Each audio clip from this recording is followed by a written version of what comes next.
Hey guys, welcome to PM Pathshala. Guys, आज हम नए सीरीज लेकर आए हैं, that is R S Sharma ancient India. तो गाइस, इसका हम चैप्टर 2 से शुरुआत करेंगे। एक एक टॉपिक लेंगे, हिस्ट्री डे मनाएंगे। तो देखो, आज चैप्टर में हम पढ़ने जा रहे हैं the construction of ancient Indian history की। जो कंस्ट्रक्शन स्टार्ट हुई वो कैसे स्टार्ट हुई। तो देखो, सबसे पहले तुम्हें पता होगा कि एंशंट इंडिया का जो टाइम था उसमें हमने चीज़ों को कैसे जाना, मटेरियल से जाना, है ना। जैसे देखो, जो स्टोन टेम्पल्स होते थे साउथ इंडिया के, ब्रिक मॉनेस्ट्रीज तुम्हें मिलती थी ईस्टर्न इंडिया में, है ना। ग्रेट बिल्डिंग एक्टिविटीज जो पास्ट की मिलती थी, या बरीड जो माउंट्स होते थे, इससे ही हमें पता चला हमारी प्रीवियस और एंशियंट हिस्ट्री के बारे में, है ना। कि वहाँ के लोगों के बारे में नॉलेज मिली हमें, वहाँ के लोगों के बारे में पता चला। तो ये सारी चीज़ें हमारे साथ होती चली गई। अब देखो, बहुत सारी ना तुम्हें यहाँ पे साइट्स मिलेंगी। मैंने कहा ना, मटेरियल कल्चर के थ्रू पता चल रहा है। तो साइट्स हैं, उनको डग किया गया वर्टिकली, और वो बहुत अच्छा इन्फॉर्मेशन देती हैं कि since most sites have been dug vertically. और उन्होंने क्या इन्फॉर्मेशन दिया, गुड क्रोनोलॉजिकल सीक्वेंस बताया मटेरियल कल्चर का। ठीक है। हॉरिजॉन्टल डिगिंग जब शुरू हुई तो वो बड़ी एक्सपेंसिव होती थी, इसीलिए बहुत फ्यू ही नंबर है। तो जब हॉरिजॉन्टल डिगिंग शुरू हुई, एक्सपेंसिव थी, and with the result excavation से बहुत ज़्यादा आपको full and complete picture material life की नहीं मिल रही थी। तो फिर नए तरीके स्टार्ट करे गए। तो फिर इवन इन दोज माउंट्स जो होते थे एक्सकवेट किए जाते थे एंशिएंट रिमेन्स के साथ। और तुम्हें पता ही है, जैसे कि ड्राई क्लाइमेट होता था वेस्टर्न यूपी राजस्थान वगैरह का, तो एंटीक्स वगैरह जो बेटर स्टेट प्रिजर्वेशंस की चीज़ें होती थी वो मिलती थी। मॉइस्ट वाला जहाँ पर टेम्परेचर होता था, क्लाइमेट होता था, ह्यूमिड होता था, मिडिल गैंगेटिक बेसिन में, डेल्टिक रीजन्स में, तो वहाँ आयरन इम्प्लीमेंट्स देखे गए कि बड़े क्रोजन लगा हुआ है उनके ऊपर, या मड स्ट्रक्चर बड़े डिफिकल्ट होते थे वहाँ पे डिटेक्ट करना। तो यानी कि इन सब चीज़ों से ना हम लगाने की कोशिश कर रहे हैं आइडिया कि मटेरियल कल्चर, वहाँ के लोगों की लाइफ, वहाँ के लार्ज स्केल रिमेन्स, वहाँ का स्टोन स्ट्रक्चर कैसा था। तो वो सब चीज़ें तुम्हें यहाँ पर देखने को मिलेंगी। अब देखो, आगे की बात समझो कि जब हम गैंगेटिक बेसिन के बारे में जानते हैं तो वहाँ पर डेवलप कैसे हुआ मटेरियल कल्चर से। तो वहाँ पे पता चलता था, वहाँ पे लोग सेटलमेंट में रहते थे, है ना। टाइप ऑफ पोट्री कौन से इस्तेमाल करते थे वहाँ पे, लोगों का फॉर्म ऑफ हाउस कैसे थे, वो सीरियल्स कौन कौन से खाते थे, टूल्स कौन कौन से इस्तेमाल करते थे। तो इससे पता चलती है पूरी एंशंट लाइफ कि, यानी कि। और उसके बाद हमें साउथ इंडिया में कैसे पता चला, तो some people in South India क्या करते थे, वो बरी करते थे along with the dead, tools भी, वेपन्स भी, पोट्री भी। तो इनसे पता चलने लगा हमें, बिग पीस ऑफ स्टोन जो मिलता था इंसर्कल्ड हुआ हुआ में। तो जो ये स्ट्रक्चर थे ना गाइस, इसी को कहते हैं मेगालिथ्स। जो हमें स्टोन, बिग बिग स्टोन्स मिलते थे, उन्हीं को हम मेगालिथ्स कहते हैं। तो जितने भी मेगालिथ्स थे, do not fall in this category, ये भी ध्यान रखना। जब उनको डिग करते थे ना, डिगिंग उनकी जब शुरू करी, तो उसके बारे में, वहाँ के लोगों की लाइफ के बारे में जानने को मिला हमें। फिर साइंस आई तो उससे हमें और ओल्ड माउंटेन्स को सिस्टमैटिक मैनर में जानने को मिला। तो फिर आर्कियोलॉजी शुरू हो गई थी वहाँ पर। आर्कियोलॉजी को हमें आइडियाज़ मिलने लग गए वहाँ की मटेरियल लाइफ के बारे में। तो मटेरियल लाइफ जो थी वो remains recovered as a result of excavation. So हमने क्या उस टाइम स्टार्ट कर रखा था, एक्सकेवेशन करते थे, एक्सप्लोरेशन करते थे, various kind of scientific examination करते थे, जानने की कोशिश करते थे वहाँ का क्लाइमेट, वहाँ का वेजिटेशंस, वहाँ के प्लांट रेसिड्यूज से वहाँ पे पॉलन एनालिसिस करते थे। तो कई तरीके के वहाँ पर हमने करा, और तुम्हें पता चलेगा कि ये एग्रीकल्चर प्रैक्टिस जो थी, वो एग्रीकल्चर आपका राजस्थान और कश्मीर में यहाँ से as far as back 6000 BC में वहाँ पर शुरू हो रखा था। उसके बाद जो nature and components, metal architects को, उसको साइंटिफिकली एनालाइज करा गया, कई सारे सोर्सेज वहाँ पे निकाले गए, पता चलाया गया भाई कहाँ कहाँ से मेटल ये आ रहा है, कैसे कैसे डेवलप हुई मेटल टेक्नोलॉजी। ठीक है। उसके बाद में फिर पता चलेगा भाई और क्या क्या चीज़ें हैं, कैसे पता चल रहा है एंशिएंट हिस्ट्रीज के बारे में। तो कॉइन्स की मदद से पता चल रहा है। तो देखा गया बहुत सारे गुड नंबर ऑफ कॉइन्स हैं, इंस्क्रिप्शंस हैं, सरफेस पे मिल रहे हैं। मैनी ऑफ देम उसको डिगिंग भी कर रखा है। तो इसी जो स्टडी होती है ना, कॉइन्स की स्टडी को हम क्या बोलते हैं, न्यूमिस्मैटिक्स कहते हैं। तो एंशिएंट इंडियन करेंसी को हम, क्योंकि पेपर में तो वो होती नहीं थी जैसे आजकल प्रैक्टिस हो रही है, वहाँ पर जो कॉइन्स होते थे वो आपको पता है coins, because paper came to be use in India much later in the 14th century में जाकर पेपर आया ना। तो उससे पहले तो हम एंशिएंट कॉइन्स की मदद लेते थे। जैसे तुम्हें पता होगा, मेटल के फॉर्म में कॉपर, सिल्वर, गोल्ड, लेड, ये यूज़ करते थे हम। तो कॉइन के जो मूल्स होते थे वो बर्न्ड क्ले से बने होते थे, वो भी लार्ज नंबर ऑफ डिस्क आपके नंबर्स में आने लग गए। कुषाण पीरियड्स में आपको फर्स्ट 3 क्रिश्चियन सेंचुरीज में आने का वो मौका मिला। यहाँ पर पोस्ट गुप्ता पीरियड में डिसअपियर हो गए थे और ये सारे के सारे मूल्ड। तो since there was nothing like the modern banking system, इसका मतलब यह ध्यान रख लो, देखो यहाँ समझो, बैंकिंग सिस्टम था नहीं था एंशिएंट टाइम्स में, क्योंकि पीपल क्या करते थे, अपने मनी कहाँ डिपॉजिट करते थे, अर्थनवेयर में, ब्रास वेसल में, किसी प्रेशस होर्ड्स में, ठीक है? तो ऐसे वो वहाँ पर यूज़ करते थे। और उसके बाद रोमन एम्पायर में कह रहा है कि जो कॉइन्स को मिंट विंट करके आते थे अब्रॉड से, have been discovered in different parts of the country, फिर उनको प्रिजर्व करके म्यूज़ियम्स में रखा जाता था ऐसे कॉइन्स को, कैलकाटा, पटना वगैरह में। मैनी इंडियन कॉइन्स को आपके म्यूज़ियम में रखाया गया है, नेपाल, बांग्लादेश, पाकिस्तान, अफ़गानिस्तान में। तो ब्रिटिश रूल करा ओवर अ लॉन्ग टाइम, जानते ही हो ब्रिटिश ऑफिशियल्स जो थे वो ट्रांसफरिंग करवाते थे कई सारे इंडियन कॉइन्स की पब्लिक और प्राइवेट कलेक्शंस के रूप में। तो कॉइन्स जो थे वो मेजर डायनेस्टीज़ ने कैटलॉग किए, पब्लिश करे थे इंडियन म्यूज़ियम्स में कलकत्ता वगैरह के अंदर। तो ये सब चीज़ें जानने की थी तुम्हारी। और उसके अलावा कॉइन्स की यूटिलिटी समझो कि इकोनॉमिकली आपका सम कॉइन्स जो थे वो गिल्ड्स यूज़ करते थे। ठीक है, कॉइन्स की यूटिलिटी क्या-क्या थी? कॉइन्स इश्यू होते थे by guilds of merchants and goldsmiths, इसको यूज़ करते थे, ठीक है, रूलर्स की परमिशन की मदद से। और क्राफ्ट एंड कॉमर्स तुम्हारा इस टाइम पे इम्पोर्टेंट था, इससे ये पता चलता है कॉइन से, है ना? और लार्ज ट्रांज़ैक्शंस होती थी, यानी कि ट्रेड भी हो रहा है, देखो एंशिएंट टाइम के पीरियड्स में। और लेड, प्लैटिन, ये सब कॉपर, ब्रॉन्ज, इस सब से बनता था। गुप्ताज़ ने largest number of gold coins को इश्यू करा हुआ है, और ये सारा इंडिकेट क्या कर रहा है कि ट्रेड एंड कॉमर्स सबसे ज़्यादा फ्लरिश करता था उनके टाइम पे, specially in post modern Gupta times. अब ये छोटी-छोटी इन्फॉर्मेशंस हैं, आ जाती है पेपर में, तुम्हें पता नहीं चलता। तो but the fact that only a few coins जो आपके पोस्ट गुप्ता पीरियड में थे वो इंडिकेट करते हैं कि कहीं न कहीं फिर decline of trade and commerce at that time होने लगा। इनकी पूरी इन्फॉर्मेशंस को हम जब एक चैप्टर्स पढ़ेंगे गाइस तो वो आता जाएगा। और कॉइन्स और क्या सजेस्ट करते थे? तो कॉइन्स आपके रिलीजियस सिंबल्स को दिखाते थे, आर्ट एंड रिलीजन को दिखाते थे उस टाइम के, कि कैसा रिलीजन फॉलो हो रहा है, कैसा सिस्टम था। और कैसे एंशिएंट टाइम में पता चलेगा तुम्हें वहाँ के लोगों के बारे में? तो इंस्क्रिप्शंस की मदद से पता चलता था। इंस्क्रिप्शंस की स्टडीज़ को क्या कहते हैं? और ये पता है कॉइन्स की स्टडी से भी इम्पोर्टेंट होता था, उसको एपिग्राफी कहते थे, यानी कि ओल्ड राइटिंग्स को यूज़ किया जाता था, ओल्ड रिकॉर्ड्स को तुम पैलेलियोग्राफी कहते हो।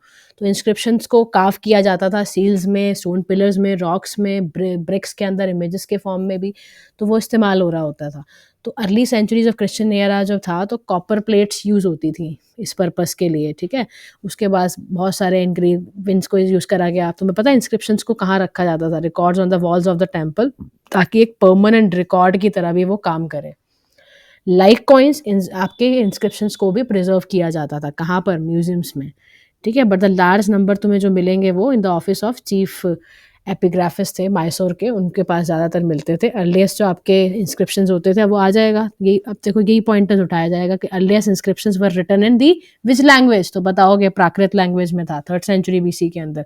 फिर उसके बाद धीरे-धीरे संस्कृत आने लग गई, second medium of 2nd century AD के अंदर। फिर ये वाइड स्प्रेड 4th, 5th तक सेंचुरी तक खूब रहा। तो इवन ऐसा नहीं था कि प्राकृत को बिल्कुल ही डिसकंटिन्यू कर रखा था, कुछ चीज़ें प्राकृत लैंग्वेज, रीजनल लैंग्वेज में भी चलती थी। तो बहुत सारी इंस्क्रिप्शंस तुम्हारे हिस्ट्री के मॉडर्न, पोस्ट मॉडर्न और तुम्हारे गुप्ता टाइम्स को पब्लिश करा था, तो वो किसकी मदद से मिल रहा है? तो कॉर्पस इंस्क्रिप्टम और इंडिकेटम कुछ होता था, उसमें तुम्हारे इंस्क्रिप्शंस की मदद से पता चलता था कि भाई कैसा इनका टाइम पीरियड रहा है। अच्छा, हड़प्पन इंस्क्रिप्शंस को अगर तुम देखोगे, जैसे कि वो आपके पिक्टोग्राफिक स्क्रिप्ट में होती थी, आइडियाज़ वहाँ पे उसकी पिक्चर्स दिखाई जाती थी। अगर तुम्हें याद हो तो अशोकन इंस्क्रिप्शन भी होता, इनग्रेव किया गया था ब्राह्मी स्क्रिप्ट में। तो ये which was written from left to right लिखा जाता था। और एक तुम्हारी खरोस्ती स्क्रिप्ट होती थी जिसको हम राइट टू लेफ्ट लिखते थे। तो 2 तरह की स्क्रिप्ट समझ आ गई? ब्राह्मी स्क्रिप्ट को कैसे लिख रहे हो? Left to right. खरोस्ती को कैसे लिख रहे हो? Right to left. तो जो ब्राह्मी स्क्रिप्ट थी वो होल कंट्री में चलती थी, नॉर्थ वेस्टर्न पार्ट और ग्रीक वगैरह, अरबिक को छोड़ दो, वहाँ पर चलती थी। और अशोकन इंस्क्रिप्शंस अफ़गानिस्तान भी सब में चलता था तुम्हारा। तो एपिग्राफिस्ट ने काफ़ी कुछ बताने की कोशिश करी थी कि भई रीजनल वेरिएशंस कैसे होते हैं, है ना? ये सब बताते थे। अर्लीस्ट इंस्क्रिप्शंस तुम्हारी सील्स हड़प्पा की मिली 2500 बीसी के अंदर, ठीक है?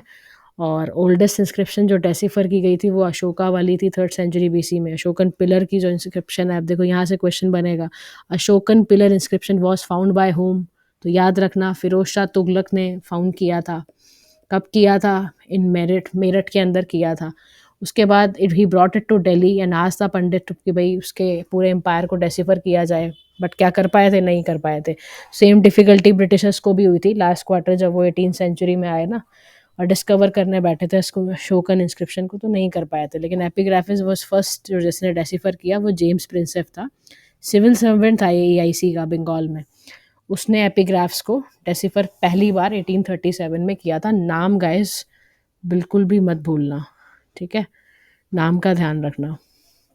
अच्छा, and we have various types of inscriptions होती थी जो आपकी रॉयल ऑर्डर्स और डिसीजन जो सोशल, रिलीजियस, एडमिनिस्ट्रेटिव मैटर्स में उस समय पे लोगों के लिए जाते थे ना, वो सब भी बताते थे।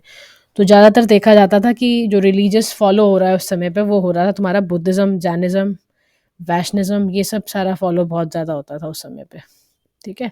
वो पुट अप पिलर्स और टैबलेट टेम्पल्स वगैरह सबको इस्तेमाल करते थे। अचीवमेंट्स किंग की, कनकर्स क्या कहाँ-कहाँ किया, कहाँ-कहाँ वीकनेसेस थी, डिफीट थी, वो सब बताते हैं। जैसे तुम्हें याद होगा कि इलाहाबाद इंस्क्रिप्शन थी जो समुद्रगुप्ता जी के बारे में बताती है।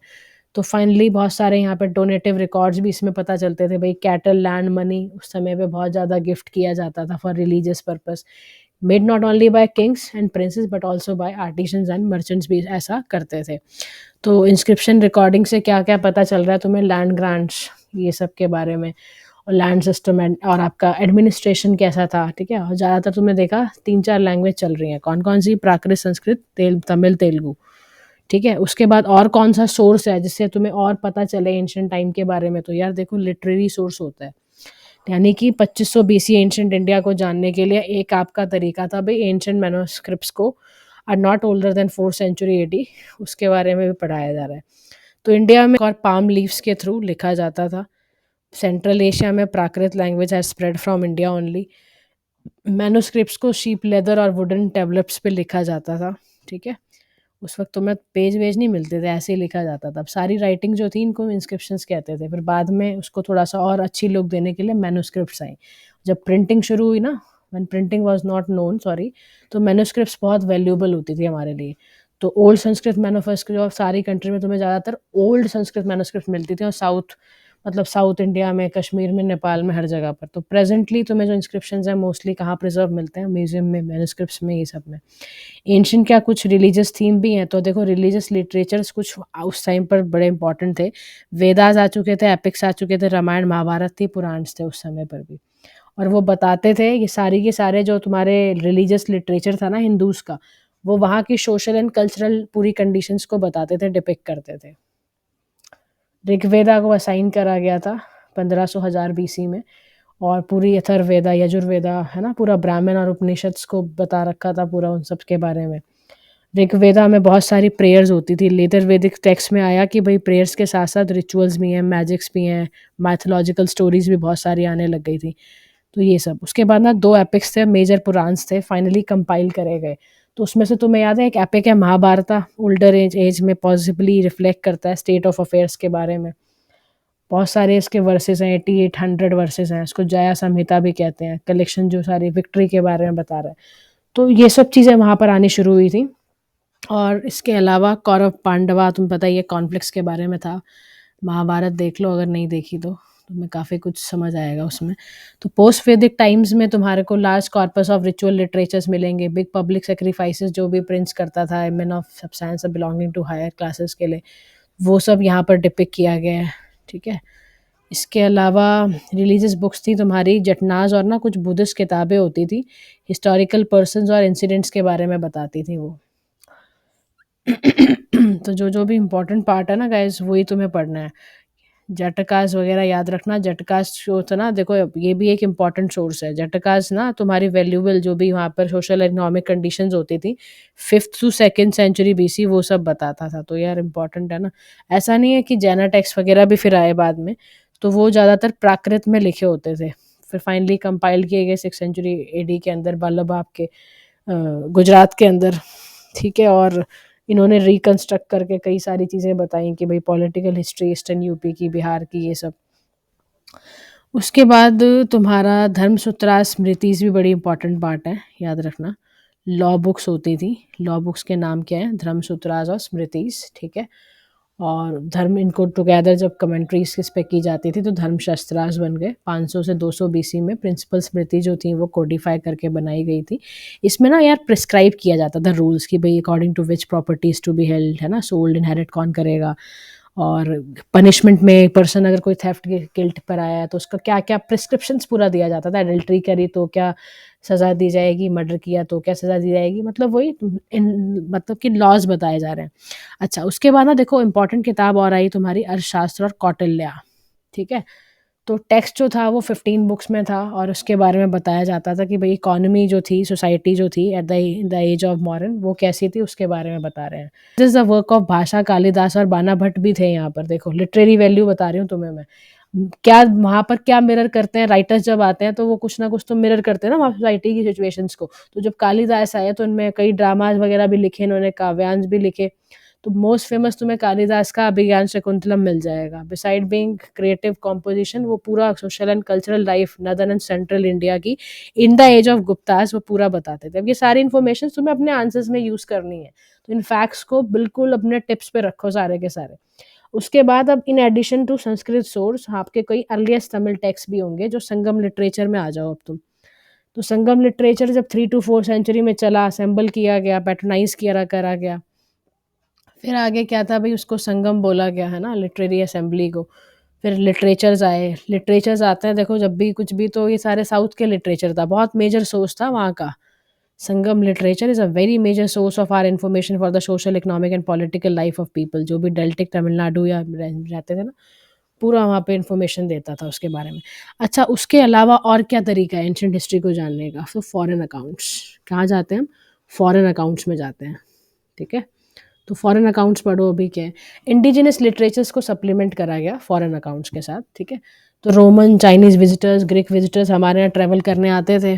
अलेक्जेंडर का इन्वेजन तुम बहुत अच्छे से जानते होगे, इंडिया को किस तरह से एक्सप्लॉइट करा गया। तो उसके बाद ग्रीक विजिटर था सैंडिकोटस, टेम्परेरी कंटेम्परेरी था ये आपके अलेक्जेंडर का। ठीक है, इसने ग्रेट इंडिया को इन्वेड करा था 324 बीसी में। तो प्रिंस एंड्रोकोटस जो था, उसने चंद्रगुप्त मौर्य से आइडेंटिफाई करा और फिर डेट ऑफ एक्सेशन उसकी बताई, और फिर आइडेंटिफिकेशन करके पूरा इंडियन क्रोनोलॉजी को तैयार करा। एक इंडिका ऑफ मैगस्थनीज तुम्हें याद होगी, किताब है, who came to the court of Chandragupta Maurya, और फिर उन्होंने कई सारे प्रिजर्व करी fragments quoted by subsequent classical writers की, और कई सारी इन्फॉर्मेशन दी मॉडर्न एडमिनिस्ट्रेशन की, वहाँ की सोशल क्लास। तो Indica is not free from credulity and exaggeration, but this is true of many other ancient account also. तो ग्रीक एंड रोमन अकाउंट्स भी थे first and second century AD में, कई सारे आए। और उसके साथ साथ फिर तुम्हारा किताबें भी थी, एंशिएंट ज्योग्राफी ये सब। उसके बाद चाइनीज़ ट्रैवलर का याद रखना, फाहियान आया था, ह्यूनसैंग आया था, दोनों ने बुद्धिस्ट अडॉप्ट करा था, और फिर ये came to this country to visit the Buddhist shrines, और बुद्धिज़्म को स्टडी करने के लिए आए थे।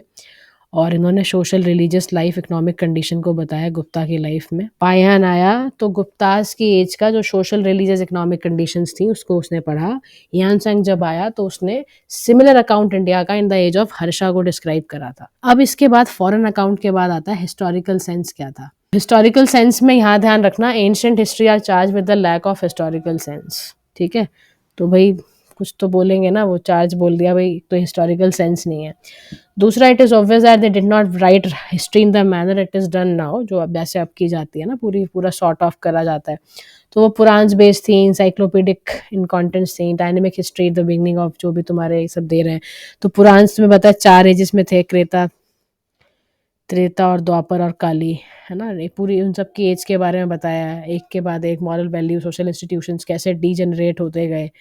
तो वो सब चीज़ों के बारे में तो तुम भी जानते ही हो। विक्रम संवत कब से शुरू हुआ, साका संवत आया, इंस्क्रिप्शंस ने रिकॉर्ड इवेंट्स के बताए, पुरानाज ने ये सब करा, डिस्कस किया cause and effects of this. तो हर्षचरिता बाय बाणभट्ट याद रखना, 7th सेंचुरी में आई थी ये किताब। ठीक है, 7th सेंचुरी में सेमी बायोग्राफिकल वर्क था और नेट स्टाइल में, और डिस्पेयर ऑफ लेटर इमिटेशंस। उसके बाद हर्षवर्धना के पीरियड के बारे में ही बताया हुआ है। So guys, thank you so much, keep stay tuned with us, thank you, bye bye.